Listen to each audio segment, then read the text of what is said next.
Hello, everyone. Thank you for joining us today. My name is Yasmina Greco. I'm with O'Reilly Media, and I will be your host for today's webcast.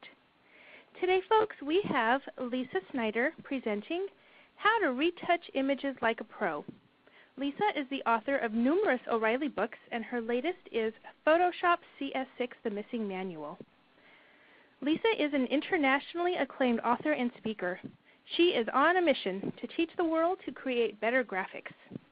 She's founder of the creative tutorial site photolesa.com. She is the author of several books, including the newly released Photoshop CS6, The Missing Manual, Photoshop CS5, The Missing Manual, and co-author of iPhoto 11, The Missing Manual, as well as several video training titles on Photoshop, Photoshop Elements, Camera Raw, and iPhoto. She writes a regular column for Photoshop User, Elements Techniques, and Macworld magazines, and contributes frequently to DesignToolsMonthly.com. Lesa is also a longtime member of the Photoshop World Dream Team of instructors and the Advanced Photoshop Professor for Sessions.edu. She can be spotted teaching at conferences, several conferences around the globe each time a year, as well as during her free time you'll find her carving the twisties on her sport bike or hanging with fellow Apple Mac enthusiasts. Lesa is a proud member of the BMW MOA, F800 Writers Club, CoMug, and NCMug. I will turn the program over to Lesa in just a moment, but first I'd like to go over some housekeeping things to help you get the most out of today's webcast. You'll want to open the group chat widget if you haven't already done so. This is where we can interact with each other during the event and where you can submit your questions for Lesa. We find that our audience usually has a lot of good knowledge to share, so we encourage you all to chat freely during the event. However, if you have questions for Lesa, please preface them with a capital letter Q so we know that they're for her and we can make sure she sees it for Q&A. You can also open, move, and resize any of the other widgets. If you'd like to tweet from the Twitter widget today, you may need to give it permission to access your account, and it will automatically append the event's hashtag Photoshop CS6 to your tweets, so you don't have to. If you have any problems during the event, please take a look at the Help widget. If you continue to have problems, please post it in the chat room and one of our staff will help you right away. For choppy audio or stalled visuals, please try refreshing your window. And remember, the best thing you can do for a good audio stream is to close any apps that could interfere. People always ask, so we'd like you to know we are recording today's webcast and we'll have an archive ready usually within 48 hours. And folks, at this time, it is my pleasure to turn the program over to Lesa for her presentation. Hello, Lesa. Hi, Yasmina. Thank you so much. We are going to have an absolute ball today in this webinar. We're going to focus on how to retouch images like a pro. So we're going to be working predominantly with a lot of people pictures. And the biggest thing I'd like for you to take away from this webinar is the non-destructive manner in which we're going to do all of our retouching so we don't harm our original image. So let's go ahead and get started with the first image I have here. And you'll notice that this little girl is not looking very happy. See why she's not happy if I turn off the layer that I created called spot healing. Eek! I would be very unhappy too. So we're going to start out with the more simple tools for retouching, and then we're going to progress in difficulty as we go throughout the hour. So if you get to the edge of a face like this, you might want to make your brush cursor just a little bit bigger like I have here and position that blemish on the right-hand portion of it. In other words, you don't want the brush cursor to be over here because that's too close to that line and it'll duplicate it. Okay, so I'm going to position my cursor about right here, and we did not get the repeating line, which is good. So I'll zoom back out a little bit by pressing Command minus on a Mac or Control minus on a PC, and we'll come down here and we'll keep getting rid of these little guys. Now some blemishes like this one may take you a few clicks because it's kind of long, but you can also click and drag with this tool. Okay, and just watch out for any repeating elements, and if you do introduce a repeating freckle, then you can just keep clicking until you get rid of them. Here again, this blemish is another situation where I would make my brush cursor bigger to encompass a blemish, but instead of clicking right here where Photoshop would repeat that hard line, I'm going to position my cursor about like this. And it's still, see how it duplicated some of that line? So we'll press Command-Z on a Mac or Control-Z on a PC to undo. Let's go down and brush size a little bit and really get that blemish on the right-hand side. As you can see now, it did not duplicate that high contrast edge. So just be aware of that kind of thing when you're cruising around getting rid of blemishes like this. So we'll go ahead and get rid of a few more so our girl is a little bit happier. As happy as we can get a teenager, right?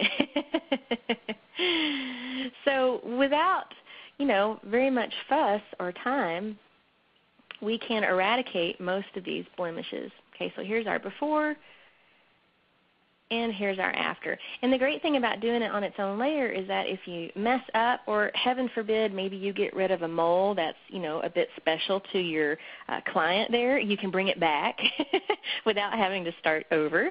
So you could just come in here with the eraser tool on this layer and get rid of some of the spot healing that you did. So we'll go ahead and close this image and have a go at another one. Incidentally, I'm closing my windows today by pressing Command-W for window or Control-W on a PC. And then I'm activating one of these buttons by simply pressing the first letter of the button I want to trigger. So I'm pressing D for Don't Save. So here's our next image. This is what I look like in the morning. And as you can see here in my layers panel, we have a layer cleverly named Bags. And what we're going to do is just give this lady a couple of hours extra sleep than she really got last night. So here's what we're going to create. And you can see that she's still got a little bit of a dark circle and a little bit of line under her eyes, but this retouch is subtle enough where she doesn't look like plastic, but again, she got a couple hours more sleep than she really did.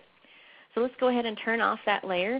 Now we're going to do the same thing we did a moment ago with the spot healing brush. Okay, we're going to create a new layer onto which we're going to do our bag lightening. So Command-Shift-N on a Mac or Control-Shift-N on a PC, and we're going to name this one Bags Be Gone, and click OK. Now this time, since what we're trying to do, and I'll zoom in a little bit more, is lighten this line, that's not anything that really conveniently fits inside of a round brush cursor. You could use the spot healing brush for this, but it wouldn't do as good of a job as the regular healing brush. So let's give that a shot. So come back over here to your Tools panel and choose Healing Brush. Now again, we need to make a couple of adjustments in the Options bar, the top of your screen here. What we're going to do is turn on the ability for it to see through the empty layer that we're on through to the layer that actually has the pixels on it. But for reasons known only to the lords of Adobe, we don't have a Sample All Layers checkbox. We have a Sample Pop-Up menu. So let's go ahead and give that pop-up menu a click, and we'll just choose All Layers. Okay, now that you've got that turned on, we're ready to mouse over to our image. Here again, we have a round brush cursor. However, with the healing brush, you need to tell Photoshop where you want the skin graft, so to speak, to come from, and that's called setting a sample point. Okay, so we're going to do that with the modifier key.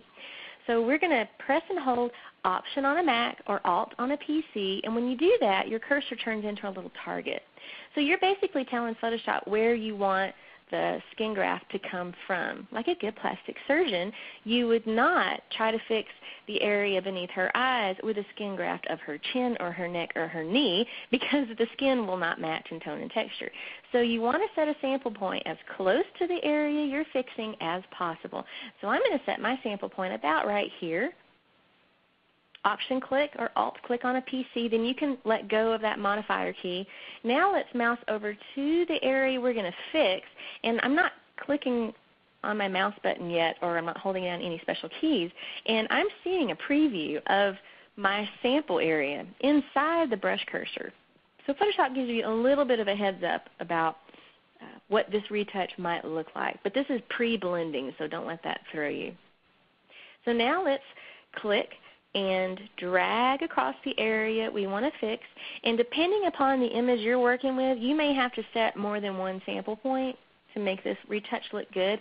You'll notice I still have my mouse button depressed, that there's a tiny little plus sign that has appeared beneath my brush cursor. That is telling me where my sample point is, and it's following my brush cursor as I click and drag. So once you release your mouse button, that's when Photoshop is going to do the blending. Okay. So now let's come over here to the other eye. I'll go ahead and Option click on a Mac or Alt click on a PC to set the sample point, release the modifier key, mouse over to the area you want to fix, and we're just going to click and drag across it. And when you release your mouse button, Photoshop is going to blend those areas together. Now I need to go ahead and do that one more time on this one. So it just depends on the type of image that you're working with. Now don't be alarmed that I've got a little bit of a repeating pattern going on here, because it is my very personal, humble opinion that thou shalt not make people look like plastic dolls, okay? So what we're going to do is we're going to greatly drop the opacity of this Bags Be Gone layer to make the retouch very subtle so that she doesn't look like she's made of plastic. So you can do that by adjusting the opacity setting at the top of the Layers panel. Since I know what I'm going to enter, which is usually about 40% or 35 even, I'm just going to go ahead and dial that in. But if you didn't know what you wanted on opacity, you could click and drag on the word opacity right here. So as I mouse over that field label, then my cursor turns into a scrubby bar, and I can click, drag left to reduce opacity, or click and drag rightward while holding down the mouse button to increase opacity. So I'm going to leave this one set maybe even around 35. Okay. So here's our before, and here's our after. And as you can see here, the retouch is so subtle that we didn't have to worry about those repeating patterns. So do bear that in mind, and don't drive yourself crazy trying to make it perfect if it's something that only you can see anyway. All right, so now let's put these two techniques together, the spot healing brush and the healing brush, on another image. So I'll close this one, open up our Oh So Handsome Man here, zoom in a couple of times by pressing Command or Control plus, and let's take a look at my Layers panel to see what we've got going on here. Well, we've got a duplicate image layer down here called Brow Ring, so let's turn that on. Oh, so there goes the piercing, so that's what's happening on that layer. Now let's turn on the spot layer. That's going to be a little bit of quality mole zapping. Now, I don't have anything against moles, people. I'm covered with them, okay? This is just to show you as an example. And the last thing I did here was did the healing brush technique that we just learned how to do to reduce the circles and lines underneath his eyes. But they're still there a little bit because everybody has a little bit of a darkness and lines underneath their eyes, unless people who are Asian, they don't tend to have that as much. Okay, so now let's turn off all these layers, and let's start over. Now the first thing we're going to do is get rid of that piercing. So let's say this guy hasn't told the parental units about the piercing yet, and so he needs that gone out of the photo. So let's go ahead and use the patch tool for this. We haven't used this tool yet. Patch tool also lives within the healing brush tool set, and it is great for removing items that are irregular in shape, much like the healing brush. Just a note about how this tool worked in CS5 and in previous versions, to use this tool non-destructively, you had no choice but to duplicate your image layer, okay, which is what you see that I've done over here in my Layers panel. So if you're using a previous version, okay, the next step is to go ahead and duplicate that image layer by pressing Command-J or Control-J on a PC. I'm going to go ahead and delete that layer because in CS6 we now finally have the ability to use the patch tool on an empty layer. That's because the patch tool got a new option, or mode rather, in CS6 called Content Aware, and it does a little bit better job. So if you've got CS6, these are the steps. Let's go ahead and create a new layer onto which we're going to do our piercing zappage, and we'll call this Piercing Be Gone. Click OK. Photoshop creates the layer. Now let's trot up to the Options bar with the Patch tool active. You want to put the Patch tool in Content Aware mode. Again, this is only in CS6, so if you don't have CS6, you're not going to see these options, but you can still use the tool to do the technique. But in CS6, go ahead and put it in Content Aware mode. The adaptation menu, go ahead and leave it set to medium. I believe that's the default.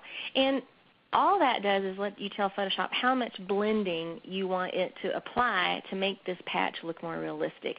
Medium is about a medium level of blending. Within that pop-up menu, you have other options. Very loose is going to give you minimal blending. Very strict is going to give you a blending party.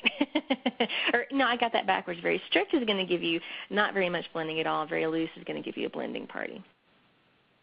And then we want to go ahead and turn on Sample All Layers again so Photoshop can look through the empty layer that's currently active to the layer that actually has the pixels. Now let's come over here. I'm going to zoom in a little bit. And the way you use this patch tool is that we're going to click and hold down our mouse button, and we're going to freehand draw a very rough outline around the thing we want to get rid of to create a selection. Now that said, if you find that to be difficult, then you could use any selection tool you wanted before switching to the patch tool. So you could, say, use the quick selection tool to create that selection, then switch to the patch tool, create your empty layer, and continue with the technique.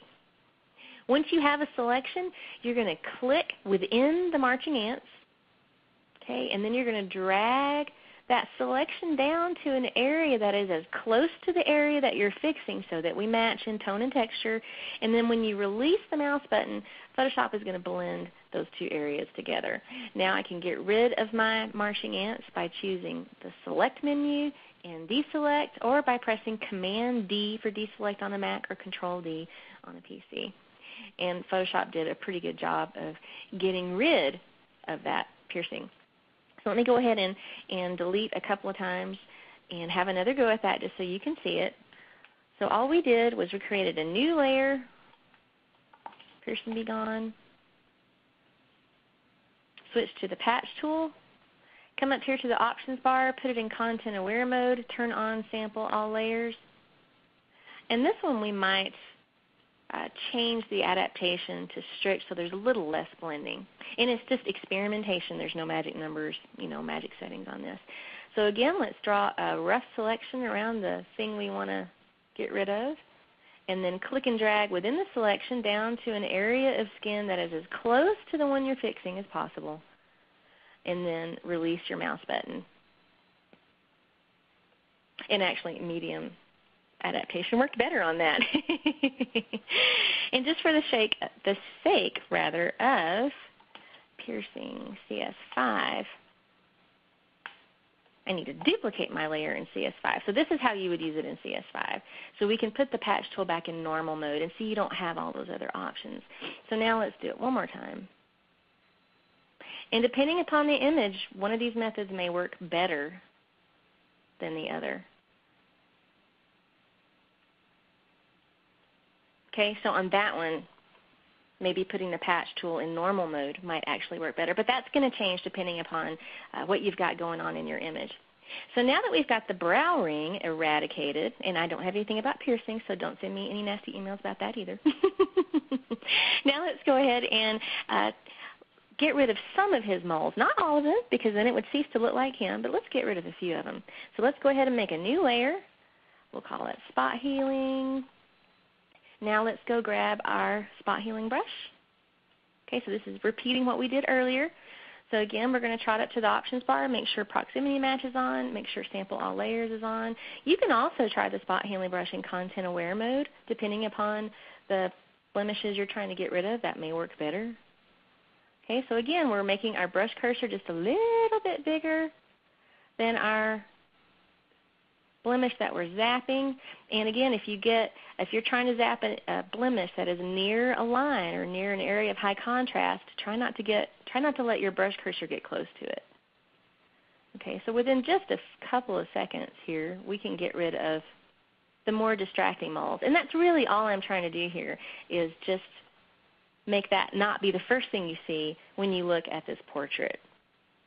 Okay, so again, I didn't take out all the moles, just some of them. So here's our before and our after. Now let's give him a couple of hours of extra sleep. So again, we're going to press Command Shift N or Control Shift N on a PC. We'll name this one Healing Brush so we know what's going on in our Layers panel. And we can come over here to the Tools panel, choose the Healing Brush, take a peek in the Options bar, make sure that that sample pop-up menu is set to all layers, otherwise Photoshop will squawk at you because there are no pixels on this layer. So here again, we're going to set a sample point. Like a good plastic surgeon, we're going to use skin near the area we're fixing. So press and hold the Option key on a Mac or Alt on a PC, release that modifier key, and then paint away the dark circle. And again, depending upon the photo you're working with, you may need to set more than one sample point.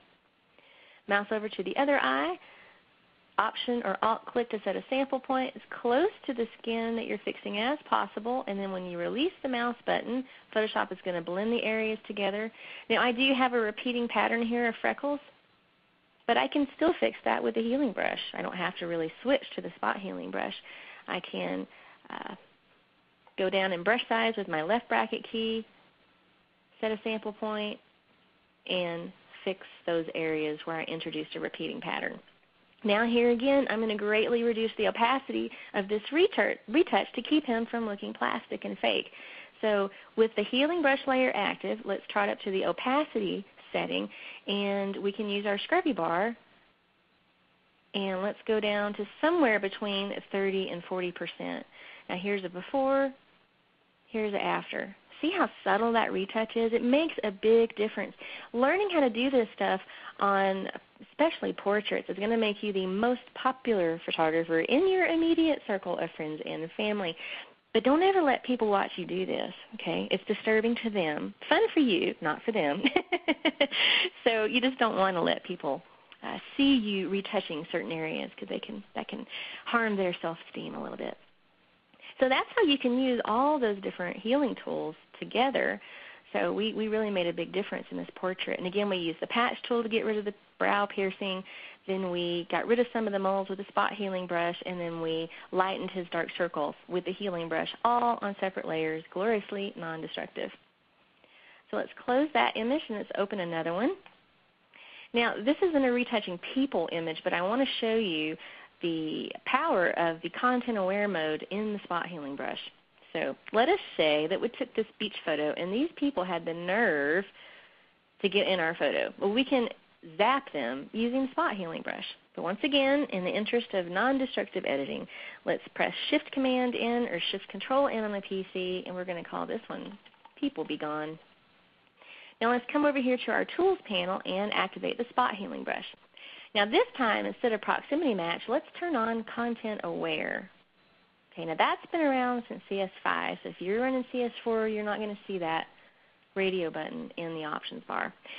Make sure Sample All Layers checkbox is still turned on. It will be since you just turned it on in the previous techniques, because the changes that you make in the options bar stay changed until you change them back. Now let's mouse over to our image and let's try to get rid of these people. You can use the spot healing brush in content aware mode in a couple of different ways. You can click and drag to paint across the area you want to zap, and then when you release your mouse button, Photoshop will zap it. I'll press Command-Z or Control-Z to bring our guy back. You can also make your brush large enough for the offending item to fit inside of it. And then if you do that, it's a one-click fix. Okay, so the zapping of that person happened on another layer. So I could very quickly get rid of all kinds of stuff on this beach, which is a whole lot of fun. Now if I were doing this for a client, I would zoom in and make sure that I wasn't, really tearing at the image. But as you can see, Photoshop does an amazing job of getting rid of things as long as there is enough background, or in this case sand or water, around that person that Photoshop can use to copy-paste to get rid of that object. Okay, so that's why it's working so well in this photo, because I've got a lot of free space around this guy, free space around this boogie board, and this guy, and so on and so forth. There is no way in Asgard that you could use the spot healing brush set to content aware to get rid of these tiki torches. You could delete this part of the tiki torch with no problem, but this area right here doesn't have any free space around it. It's got all these palm trees, so you could not use that tool to get rid of the tiki torches. But again, if you've got something that has a lot of free space around it or just a decent amount of it, then this tool can do an incredible job. So let's close that one and look at that on another technique here. Let's say you work for a hiking magazine and you need to get rid of this fence because you need a space to put copy. Okay? Well, this tool can let you make the photo you have, let you turn it into the photo that you need. So let's go ahead and create a new layer. We already have our spot healing tool active. We're already in content aware mode with sample all layers turned on. Again, use your bracket keys to adjust brush size. Now I'm going to paint away this fence in one brush stroke, meaning I'm still holding down my mouse button. You don't have to do that, okay? So it doesn't have to be done in one brush stroke. You can release your mouse button, let Photoshop do a little zapping and blending, and then continue to paint away other areas. And as soon as I release my mouse button, that fence is gone. I've got one little problem area right there, and that's really quite amazing.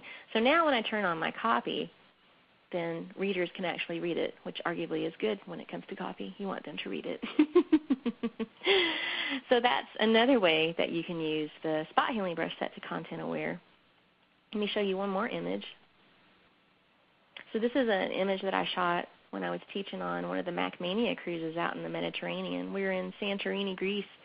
And it's a nice shot except for these dadgum power lines. So we can use the spot healing brush set to content aware mode to get rid of those as well. So let's go ahead and create another empty layer. Power lines be gone. We've already got our spot healing brush active. Everything is set up appropriately in the options bar. And now we can come over here and just click and drag to paint across the area that we want Photoshop to erase. And it does an amazing job. We're going to encounter a little bit of a problem area when we get close to this structure, but not much. So I could zoom in using my space bar, and I could come over here and continue to retouch that area if you think it's going to show in the print or what have you. Okay, so I would probably use the clone stamp tool to fix that area right there. A lot of people ask what's the difference between the healing brushes and the clone stamp tool. It's all about the blending. With the healing brushes, both of them, and the patch tool, Photoshop is blending the two areas to make the retouch look realistic. With the clone stamp tool, it's a straight copy because there's no blending going on. So the clone stamp tool would be great to fix this area. In fact, we can just do that. Let's create another new layer, and we'll call this one Clone. Now let's switch to the clone stamp tool. And what's the first thing you want to do? Trot up to the options bar. Make sure all of your settings are what you expect them to be. The last time I used the clone stamp tool, I had lowered its opacity, so I had to set it back to 100%. And then just like with the healing brushes, we want to make this retouch happen on a whole other layer.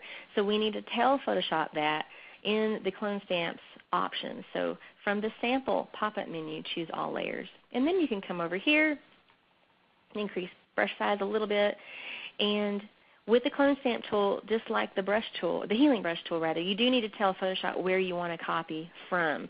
So again, we're going to hold down Option on the Mac or Alt on a PC, and then we can fix that area with a single click.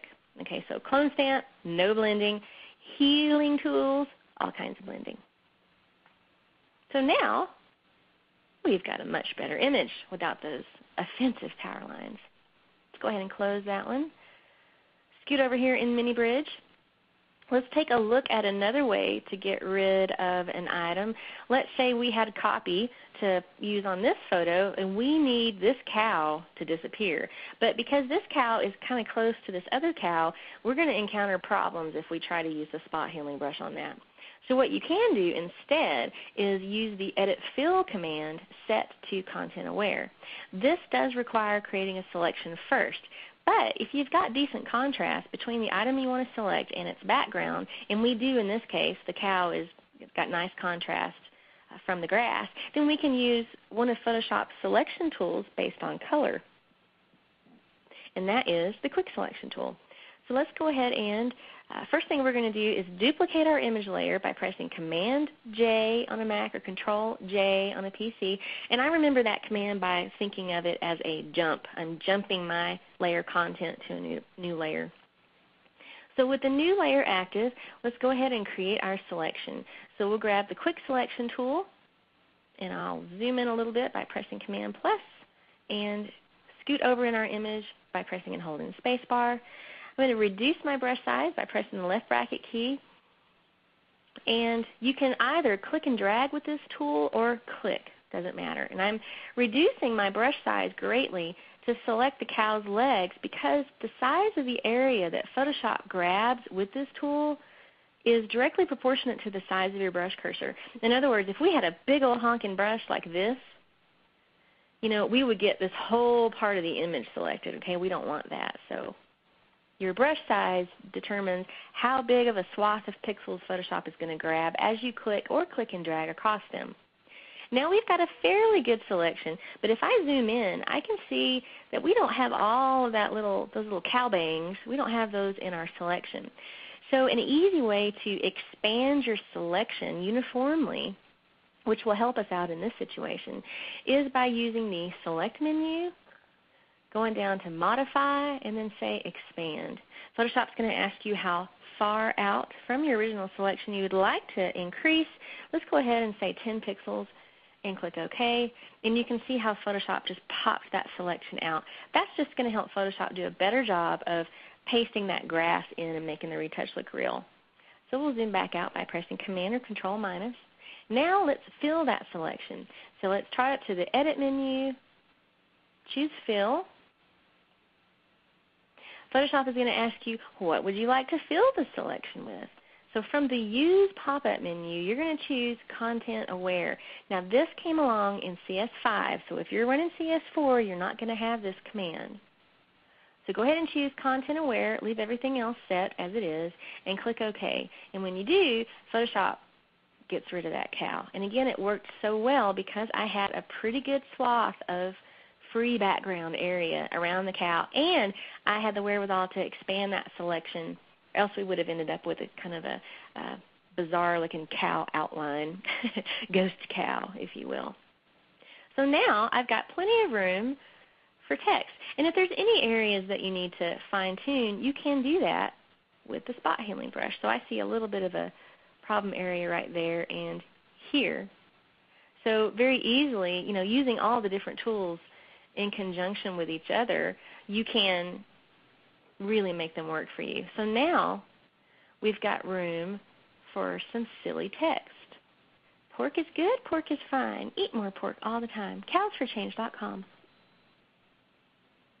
Of course I made that up. So now let's look at some other retouching that you might need to do.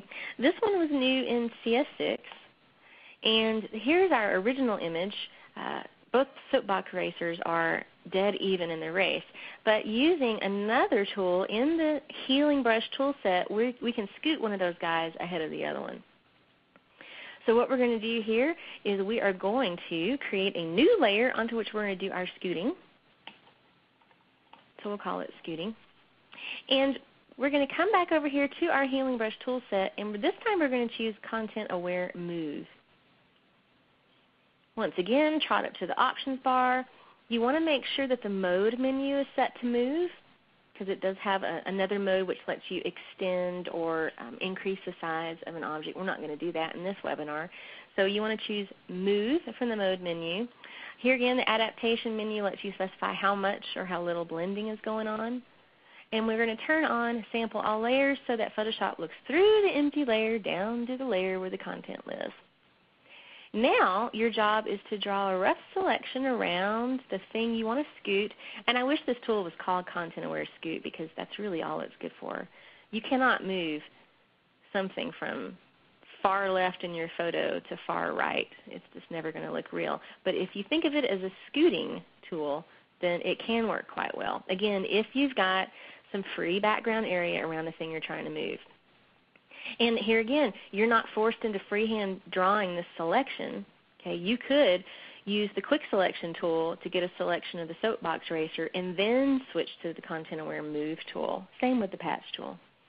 So now that we've got a decent selection, let's click and drag inside of the marching ants, and let's drag this eraser slightly downward. You'll notice that in my original selection, I encompassed the shadow, and that's to try to make it look even more real. So let's get rid of our marching ants by pressing Command or Control D for deselect. And Photoshop did a terrific job, except for in this little area right here. Well, to fix that, we could add another layer. We'll call it Wheel Fix. And then we could have it go with either the spot healing brush, the patch tool, or even the clone stamp tool to fix that area so that it looks real. Okay. So depending upon what's in your image, one of those methods will work better than the other. So it just depends. But again, I would do that fixing on a whole other layer. So let's take a look at that on another image. Let's say we need to scoot this Supergirl a little bit to the right, not a problem. This time let's go ahead and we'll create our new layer. So we'll call this Super Scoot. And now let's switch to the Quick Selection tool. And because I'm on an empty layer, I'm going to go ahead and turn on the Sample All Layer option for the Quick Selection tool. So we'll click and drag to make a quick selection on our little super chick here. And again, you can click and drag or just click with this tool. And if you select too much with this tool, let me zoom in a little bit, like I did right here, you can put the tool in subtract from selection mode with a modifier key, and that's Option on a Mac or Alt on a PC, and then you can just paint to eradicate that area from the selection. Now here again, I'm going to pop that selection out a bit. We're going to expand it by choosing Select, Modify, Expand, and we'll try 10 pixels on this one too. And that's probably good enough for us. Now we're ready to switch to the Content Aware Move tool. Okay, so now we're going to go down to the Healing Brush tool set and choose Content Aware Move. We've already got our new layer onto which we're going to do our moving. Our Move tool is set to the Move mode, not Extend. Sample All Layers is turned on. Now we're going to click and drag within the selection, and we're just going to scoot her over to the right. And when we release our mouse button, Photoshop is going to blend those areas to try to make the retouch look real. And depending upon the resolution of the document that you're working with, that may take a little bit of time. But as you can see, boy howdy, Photoshop did a dadgum good job scooting over our superhero. Really quite amazing. There's a little bit of a problem area on her jeans, which you could go in, create another new layer, fix that in myriad different ways. So let's go ahead and close that. Now let's go back to some portrait retouching techniques. Something I do on every single portrait that I take is a little bit of teeth lightening, a little bit of eye brightening. Now that doesn't mean that everybody should be doing this. Okay, I just happen to like doing it. My clients seem to like it, so here's how you do it. We're going to use what's called an empty adjustment layer to both brighten the teeth and brighten the eyes a little bit. So here's what we're going to create. I'll zoom in a little bit more so you can see. So here's the before. Here's our after. Subtle, yet effective. So let's go ahead and throw away the layer that I made for you earlier. We're going to do this technique using an empty adjustment layer. So what you can do is click the little half black, half white circle at the bottom of your layers panel, and of course this is the menu is expanding beneath the area which you can see. If you can see that menu on your own, go ahead and choose brightness, contrast, or levels, or curves. Doesn't matter which one. I'm going to go up here under the layer menu and show you how to do it from here so you can actually see it. So we'll choose Layer, New Adjustment Layer, and you just want to choose one of these first three. Why? Because none of those actually make a change to your image just by creating the adjustment layer. Okay, so let's go ahead and choose Brightness and Contrast since it's the first in that list. Photoshop is going to ask what you'd like to name this layer. Let's call it Teeth Lightening.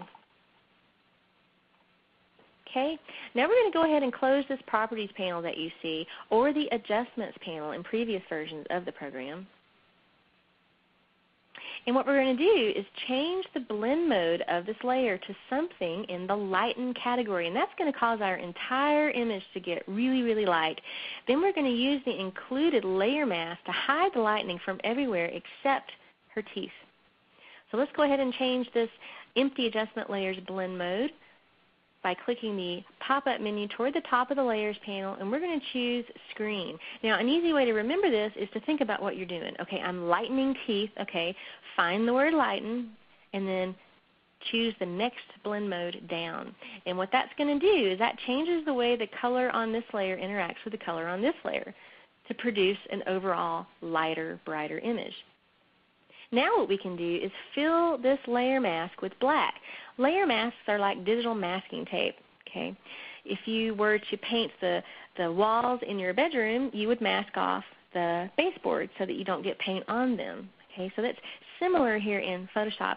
Layer masks let you hide layer content. In the realm of the layer mask, your masking tape is black in Photoshop, whereas in real life it's cream colored or blue, right? In Photoshop it's black. So if we fill the layer mask with black, we're going to completely hide this over lightening that we've done. So you can do it in a couple of different ways. You can choose the Edit menu, choose Fill. From the Use pop-up menu, choose black. That's always an option there, and then click OK.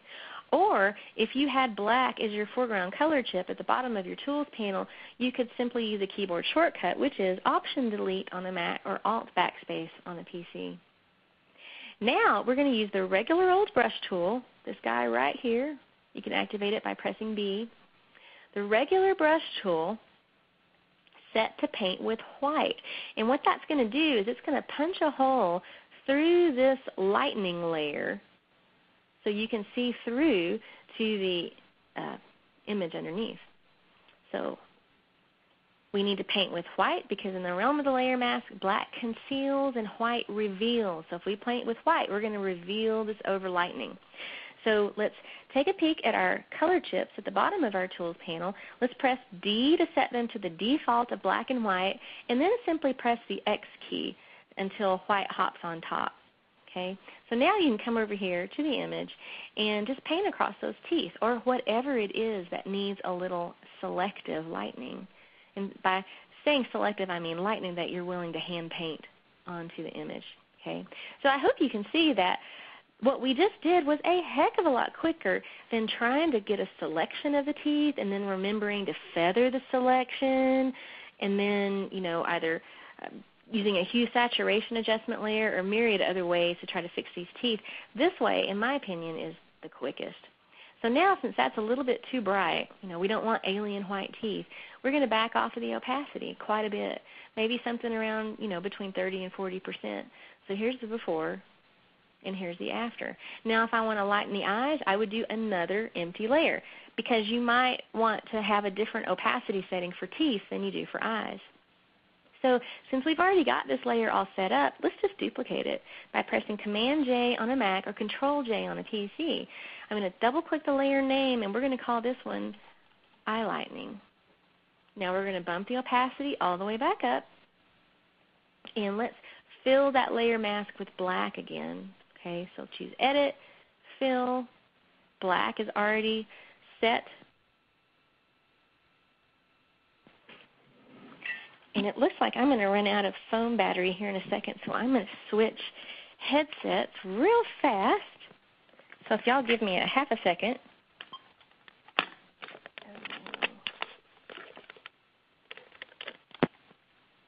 Are we still there? We are. Oh, good. Okay. Sorry about that. Now back to our previously scheduled program. So here we are. We're going to fill that layer mask with black. So click OK. So now we can go reveal the lightening on the eye. So we'll zoom in a little bit more, use our space bar, and I'm just going to paint across with the brush tool set to paint with white. I'm going to paint across the colored part of her irises and the white of her eyes.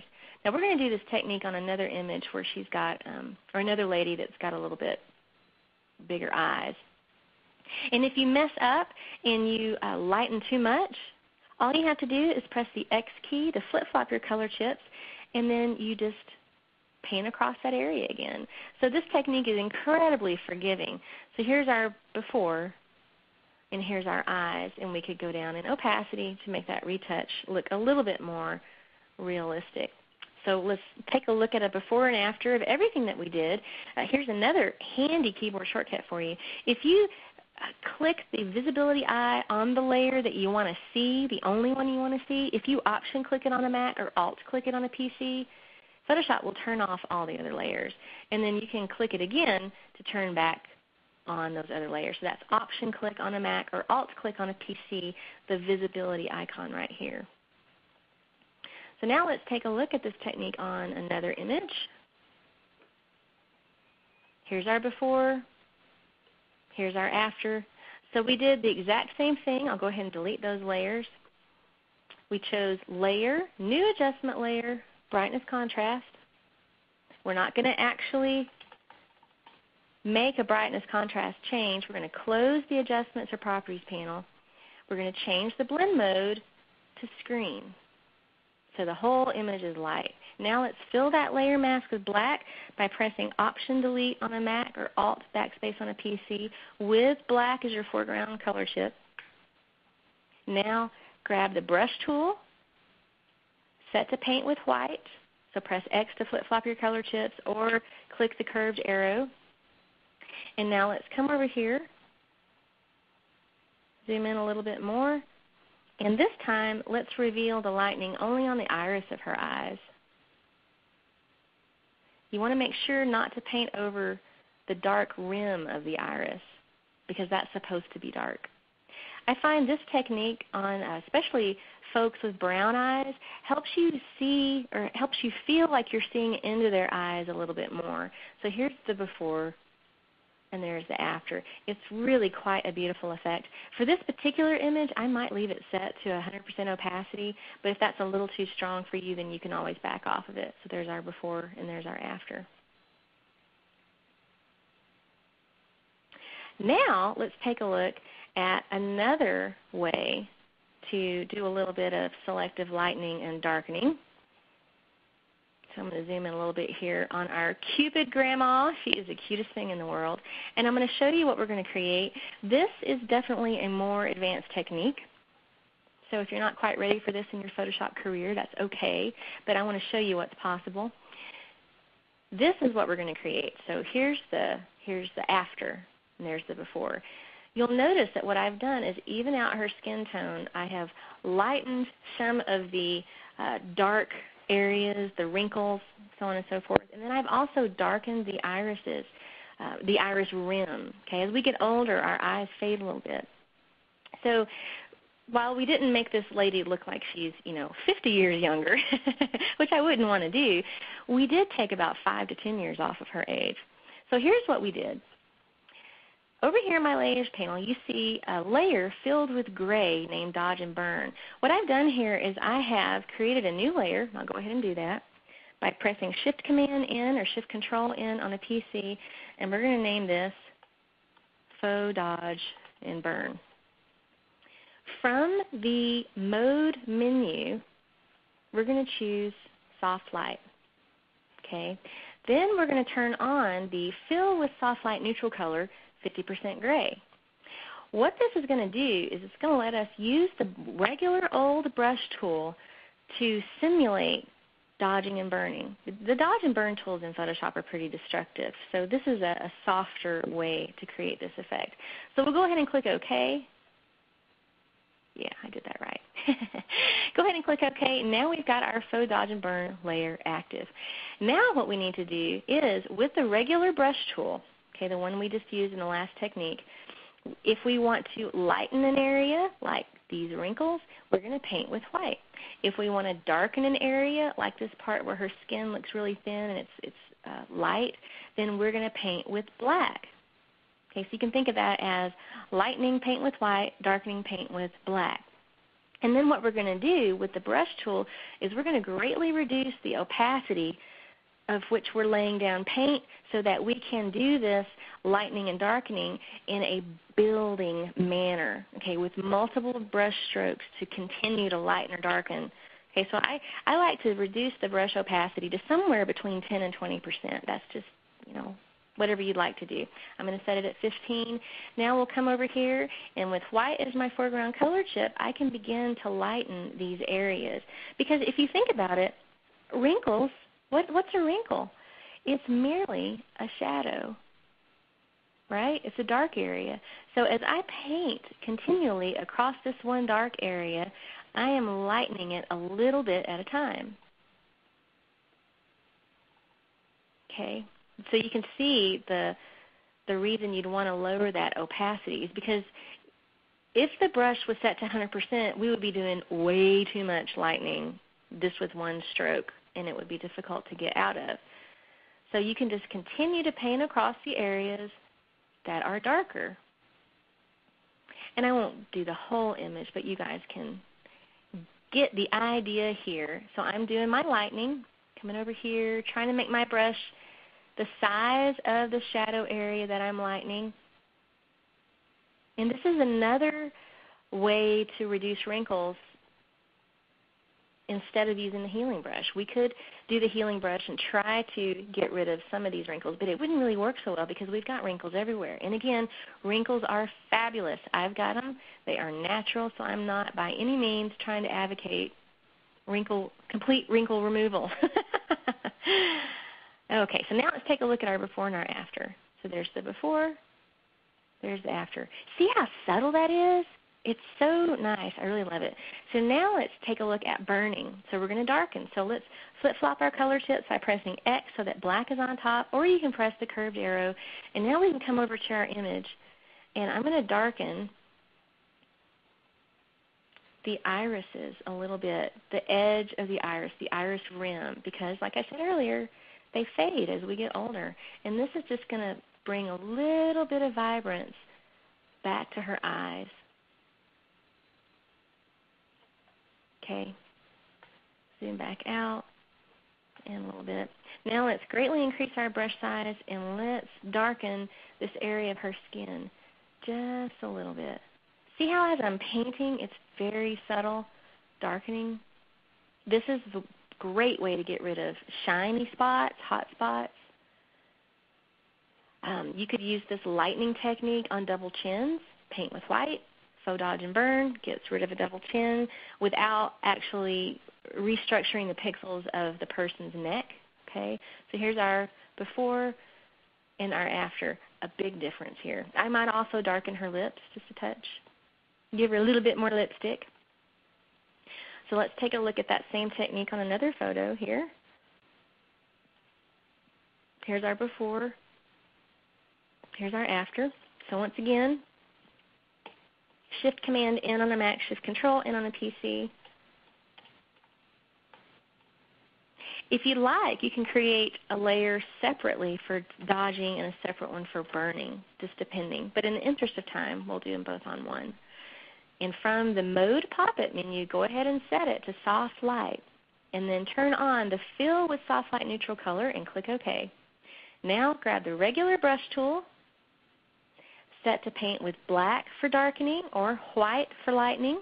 But do remember to trot up to the options bar and change your brush's opacity to somewhere between 10 and 20% so that you get a build effect, so you don't go too far with one brush stroke. So I might darken her skin a little bit here just to kind of get rid of the shiny spots and even out the lighting on her face. Very, very subtle changes here. Okay, now let's switch to lightening. I'll press X to flip-flop my color chips, and we can zoom in even farther. And then we can come in here, make our brush size the size of the area that we're trying to affect. And we can just open up her eyes just a little bit, this area up here, so they're not quite so shadowed. And I really love doing this kind of retouching. It's relaxing. The painting metaphor feels very natural to me. And if you've got a Wacom graphics tablet, all the much better for this kind of retouching. And we can reduce the effects of that shadow, the line on her face right there. And you can see that it's just so subtle, but it's so impactful. So there's our after, and there's our before image. And just to show you another example, here's an image that I did of a friend of mine who is trying to get into colleges. So he is making a sample DVD of his beautiful piano playing.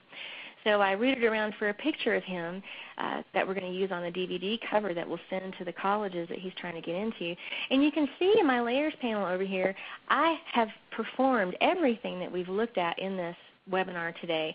So here's our original image. I'll Option or Alt-click it so you can see what the photo looked like. Okay. So I came in here with a levels adjustment layer. I just chose Layer, New Adjustment Layer, Levels, and click the Auto button because the Auto button works really, really great in CS6. And then I did a little spot healing on an empty layer to get rid of some of those more noticeable moles. And then I did a little bit of teeth whitening with an empty adjustment layer. I did a little bit of eye brightening with the empty adjustment layer applied only to his irises. And then I did the Faux dodge and burn technique to get rid of a little of the shadows. He's got a little bit of a sunburn on his nose here, and rather than trying, curves or levels or what have you to get rid of that, I just lightened it a little bit with a Faux dodge and burn layer. So there's the before and after on that. And then last but not least, I got rid of a little bit of his eyebrows up here with the clone stamp tool. My last job was to sharpen this image, but how on earth do you sharpen a multi-layer document? You can do two things. You can activate all of the different layers, and while holding the Option key on a Mac or Alt on a PC, click the Layers panel flyout menu and choose Merge Layers. And you're going to get a new layer that's a composite of all the other layers that you had active. Now you can sharpen just that one layer. Another way to do that is to create a smart object out of all those layers. So we've got the top layer active, Shift-click to activate everything in between, Shift-click that bottom layer, and now Control-click or right-click near the layer's name and choose Convert to Smart Object. That gives you a single layer for editing. But if you ever need to get back to those individual layers, all you have to do is double-click that Smart Object, and Photoshop pops open a temporary document in which you can make your changes. Choose File, Save, not Save As, but File, Save. Close the document, and those changes are updated back in your original document. And just for funsies, here's the DVD cover that we made for him. So we took his photo, let it bleed off the edge, made a little spine for the DVD cover, used a solid color adjustment layer to make room for text down here where the photo isn't quite as distracting, and put some nice text on the back for the colleges to contact Tom. So that is all we have time for today. If you guys have any questions, I am happy to answer them. Great. Thank you so much, Lesa, for yet another outstanding webcast today. We do have a few questions that have come in, and I'll just take them in the order they came in. A question from Rhonda. She says, I have a photo with someone wearing eyeglasses. They have a reflection in them. How can I remove it? That is one of the most difficult things to do in Photoshop. I would have a go with the clone stamp tool, and it's going to take a lot of time, and you're going to actually be rebuilding the area where the reflection is. Our next question is from John, and John asks, do you ever use the fade command to decrease the opacity of each individual retouch step, like when using the healing brush to remove bags under eyes? I'm not real sure I understand the question, but the way that the fade command, you could do that. The fade command will let you take the last thing that you did and let you back off of the opacity of it. But since I'm doing all of the retouching on separate layers, I don't need to use that command. And that command is only available if it's the next command that you use after you've used the tool that you now need to fade. Okay, so I think it's much more efficient and more forgiving to do all of your retouches on individual layers and use layer opacity instead. But certainly fade is a possibility, but not nearly as flexible. Thank you. Our next question is from Irene, and she asks, how do you know when to use a copy layer and a new empty layer? Oh, that's a fantastic question. Thank you for asking it. The only reason you would want to duplicate a layer is if you get hold of a tool that will not work on an empty layer. Okay? So in today's webinar, the only tool that won't work on an empty layer that we used was the Edit Fill command. Okay, set to content aware. So we had to we had to duplicate our image layer in order to perform that edit non-destructively. Now, the spot healing tools, the healing brush, the patch tool in CS6, the content aware move tool in CS6, those will all work on empty layers because they have that sample all layers option in the options bar. Okay, so if you've got a sample all layers checkbox or pop-up menu for the tool you're using, then you can do it on an empty layer. But like I said, with the content aware edit fill command, we could not perform that on an empty layer, so that's why we had to duplicate our image layer. Thank you. Our next question here asks about, it's from Marlene. She asks, does CS4 have the functions I saw with the superhero girls? Negative. Yeah, there's no content aware move tool in CS4. Thank you. Final question from Jody. What were the settings for the Faux dodge burn? Oh, okay. Let's just pop back over to that document. So what we did was we created a new empty layer, okay, Faux dodge burn, changed the mode menu to soft light, and that one you're just going to have to memorize, and then turn on fill with soft light neutral color 50% gray. Click OK. Now you're going to use the regular brush tool set to an opacity between 10 and 20%. And if you want to lighten an area, you're going to paint with white. If you want to darken an area, you're going to paint with black. And then you can adjust the layer opacity of that Faux dodge burn layer to make the retouch look good to you.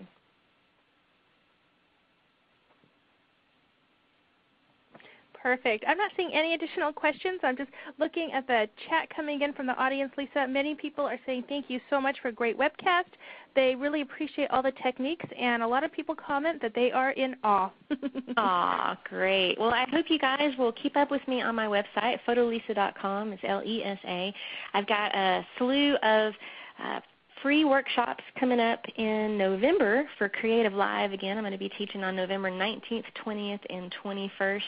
We're going to be doing some more Photoshop deep dives as well as a holiday photo project extravaganza. So I hope you guys will join me for that.